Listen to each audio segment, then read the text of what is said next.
Yeah. See, that's high, that high. Of that, it must be green. Yeah. It must be within a few days of age. And you get the axe, or you get a wedge and you hammer it in. Yeah. And you don't use a saw. Yeah, you split it. You split it 2 inch by 2 inch, and they come out perfect. And you begin to make your timber from that. And then you sand off the sharp corners.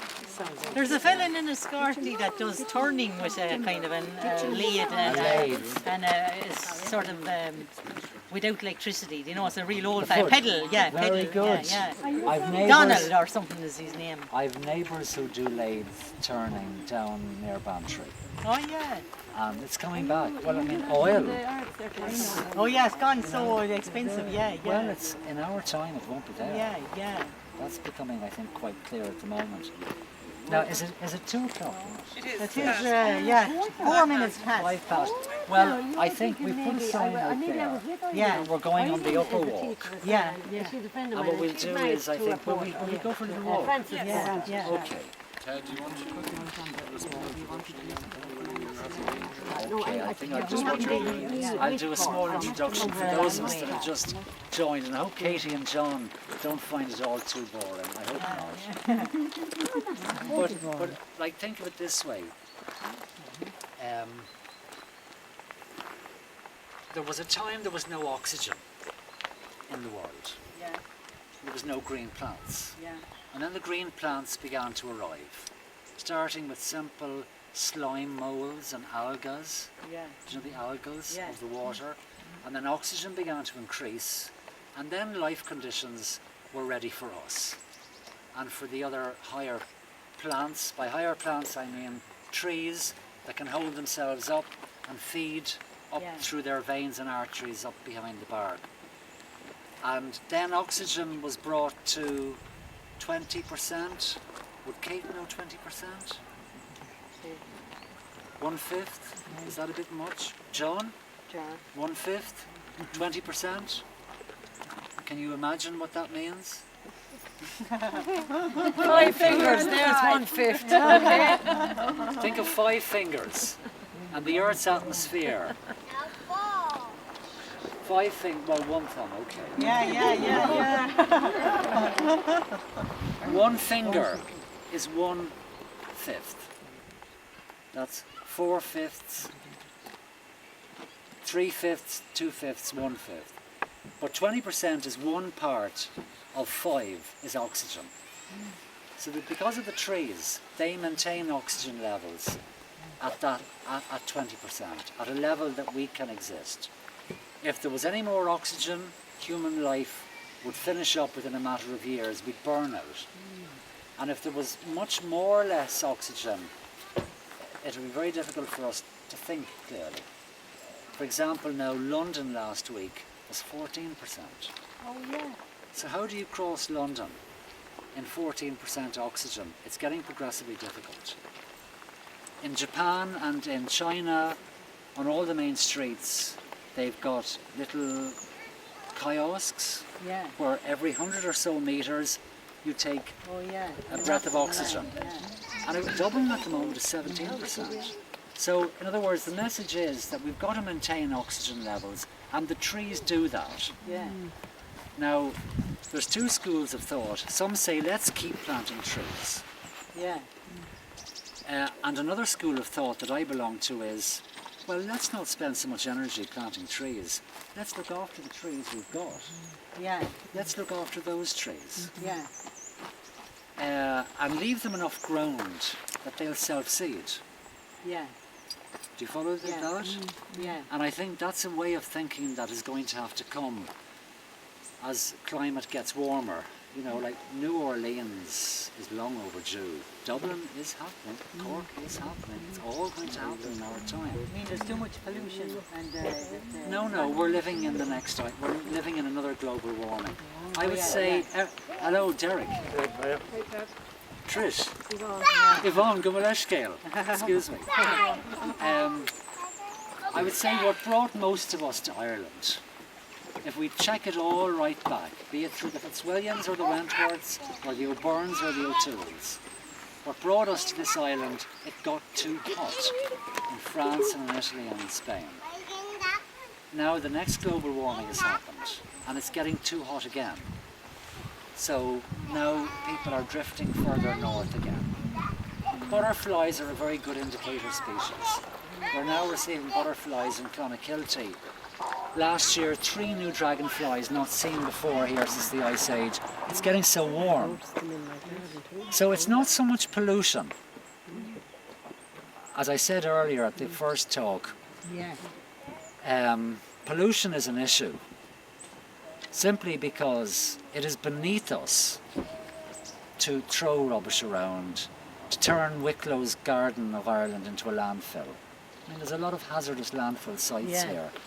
Water is turning up in wells or containing waste from hospital theatres and universities. You know, something seriously is going on here.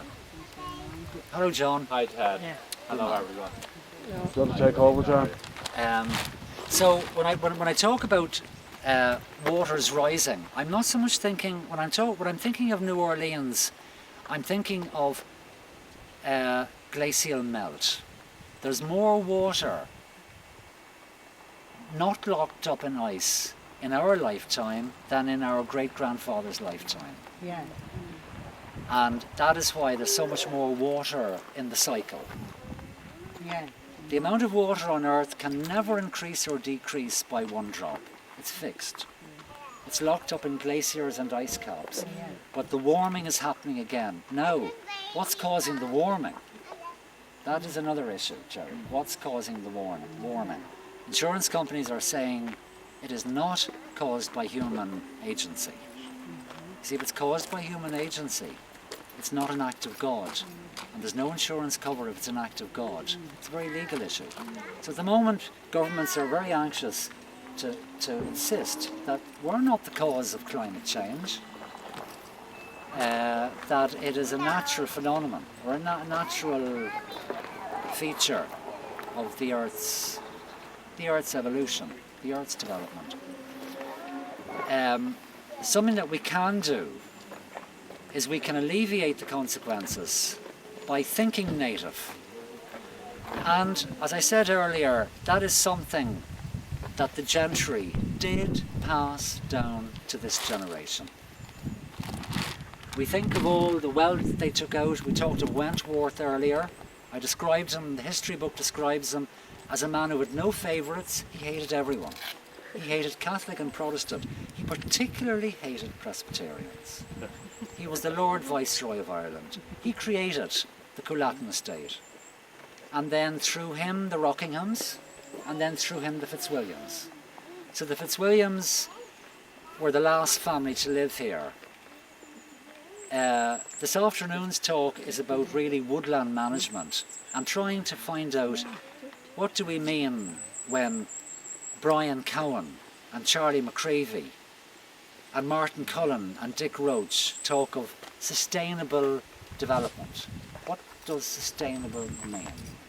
We might just discover that today when we see how what the Fitzwilliams have left out of their 89,000 acre estate. There is 174 acres left intact. 89,000 acres of woodland, managed woodland. They didn't plant. This argument was all gone through in 1992. Bobby Malloy said, Clairfell Tumna Fanog, it was planted. It's a cash crop. No, no, no. The gentry never planted. They managed what they found, and they were going to now see how they managed the woodland and how they got maximum economic value, very important. I said earlier we've got to stop looking at a tree and thinking of a chainsaw. But at the same time, if you don't manage the woodland, we'll have no living. We'll have no livelihood. We've got to manage the woodland too. We've got to do with thinning regimes and so forth. Socially, this is where we need to gather to recreate ourselves, socially. And of course, environmentally, nature's highest achievement is the native woodland. So these are the places that when we decide that it's time to repair and mend the system, these are the places we're going to have to come for our lichens and our mosses and our insects and our liverworts and our genetically sound stock of seeds. Do you follow that? Yeah. Is that clear? Yeah. Okay. Now the Forest Service is planting a lot of French ash, Danish oak, Bosnian oak, Dutch sycamore. As it gets warmer in Ireland, we're going to discover that those trees who have seen 10,000 years of climate change and 10,000 years of disease and pest, they're going to survive. The Bosnian oak will not survive. But this cannot be applied to humans. I warn everyone, Goebbels and Goring wrongly applied this to humans. White man must not breed with black man.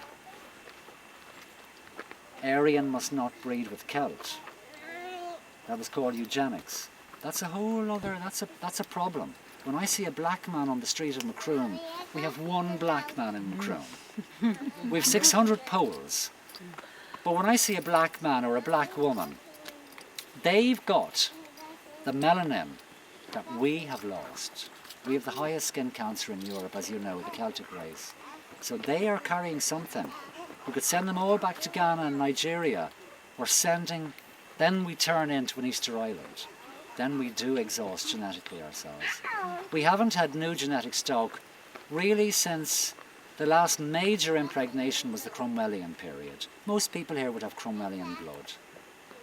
Before that it was the Elizabethans, but of course everyone has French Norman blood. It's been a long time since. Look at Bushmills in County Antrim. Men, women and children look alike. They'll tell you that themselves. No, nothing new has been coming through the communities. Where I'm living, the last, we talked earlier that the J, Tum na Fanog, reminds us that the name of this wood is the colony of crows of the burial ground. Fanuc means a J. And I'm just going to test someone here. Joe. Joe, give us a... No, come on, Joe. Put the sign up, Joe. That's autumn leaves, by the way, not army. Put the sign up, Joe. Put the sign up. Okay. Now, earlier we said it was the Jays brought the oaks to Ireland. The Jays have a 7-kilometre radius, exactly. And they brought the oak trees to Ireland across the land bridge of Land's End and, of course, Scotland. And this wood that we're going into, this area is Tum na Fanog. It's called after the Jays. I thought it wasn't the The strongest, largest jay colony in the island, I believe, is in the Oath Fitzwilliam estate.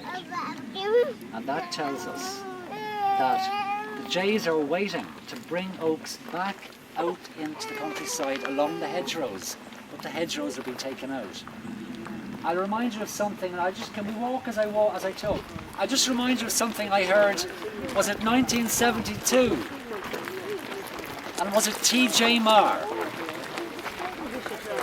In response to the beginnings of the Northern Troubles, he said,